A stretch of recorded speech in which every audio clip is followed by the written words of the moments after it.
saya kira Kejaksaan Agung maupun Kortas Tipikor harus siap-siap sebagai alternatif ketika sprindik yang dilakukan menjadi batal, harus ada sprindik baru dengan bukti-bukti yang baru lagi. Apa sih poin penting yang perlu dibuktikan Kejagung dan penyidik Kortas Tipikor agar proses hukum dapat berlanjut dalam proses peradilannya Febri, Prof? Ya, kontrol itu kan apa namanya, pra peradilan itu kan hak tersangka, ya, hak tersangka sebagai kontrol di dalam praadjudikasi. Kontrol apa terhadap pelaksanaan upaya paksa. Oleh karena itu yang perlu dipersiapkan oleh eh, termohon, yaitu Kortas ataupun Kejaksaan Agung, adalah mekanisme terhadap penetapan tersangka sudah berdasarkan hukum acara yang ada.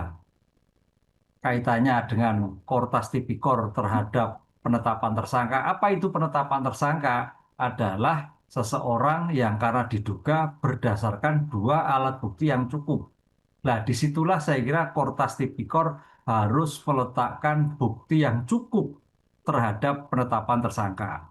Demikian juga kejaksaan terhadap tersangka juga sama. Atau terhadap penggeledahan. Penggeledahan juga itu sebagai objek pra peradilan. Sehingga yang penting bahwa kejaksaan sudah memastikan bahwa setiap penggeledahan itu adalah sudah ada izin terhadap pengadilan negeri. Nah, ketika setiap tahapan yang dilakukan sesuai dengan hukum acara pasal 158 KUHP, saya kira Kortas Tipikor, ya saya kira tenang-tenang aja, termasuk Kejaksaan Agung. Karena ini sebagai kontrol yang dilindungi di dalam hukum acara terhadap seseorang, yaitu tersangka, dalam penetapan tersangka ataupun penggeledahan.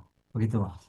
Kira-kira Prof dari itu dari sisi Febrinya sendiri, kira-kira ini akan jadi celah nggak sih Prof? Atau apa ya celah yang harus kita pengadilan diwaspadai gitu Prof? Dari kasus ini apa celahnya Febri untuk kita diwaspadai oleh Tipikor sendiri Prof?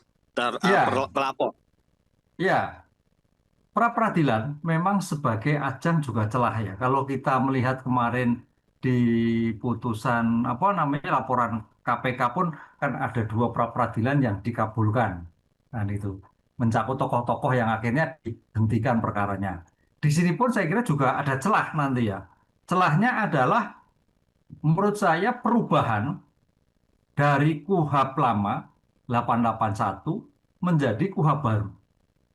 Dari KUHP lama itu adalah selain penetapan tersangka berdasarkan dua alat bukti, adalah diperiksa dulu sebagai tersangka, sebagai saksi.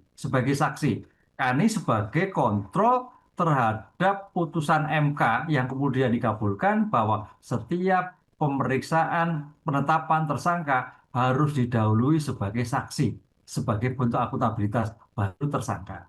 Nah, gitu kan. Tapi berdasarkan KUHP baru, hal itu sudah tidak ada di dalam putusan dalam apa namanya ketentuan hukum acara pidana.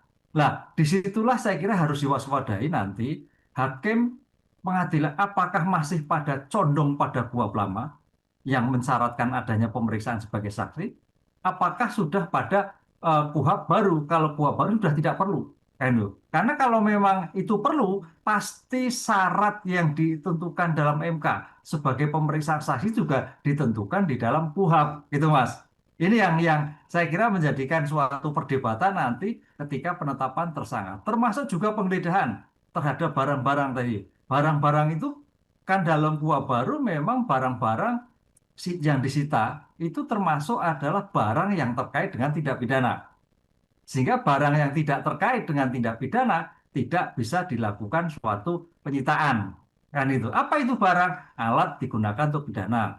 Apa itu alat atau objek tindak pidana atau hasil tindak pidana? Lah, di situ saya kira itulah perdebatan di dalam suatu nanti di dalam pra peradilan yang diajukan baik pada Kortas maupun terhadap Kejaksaan Agung. Jadi apakah celah ini nantinya akan berpotensi untuk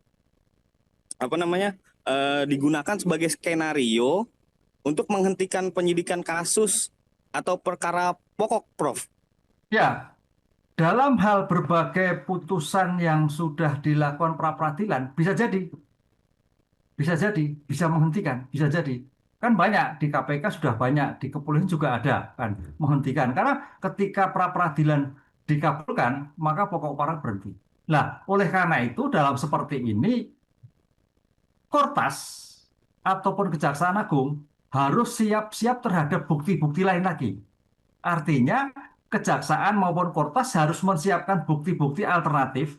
Jangan semua dihabiskan di dalam pokok perkara yang sudah mau disidangkan ini. Nah, itu. Karena ketika apa namanya permohonan permohonan pra peradilan dikabulkan, bukti yang diajukan sebagai pembuktian penentuan sebagai tersangka menjadi dianggap tidak ada. Sprindik bisa diajukan kembali, tapi harus dengan bukti-bukti baru lagi. Nah, inilah saya kira Kejaksaan Agung maupun Kortas Tipikor harus siap-siap sebagai alternatif ketika sprindik yang dilakukan menjadi batal, harus ada sprindik baru dengan bukti-bukti yang baru lagi, tapi terhadap objek yang sama.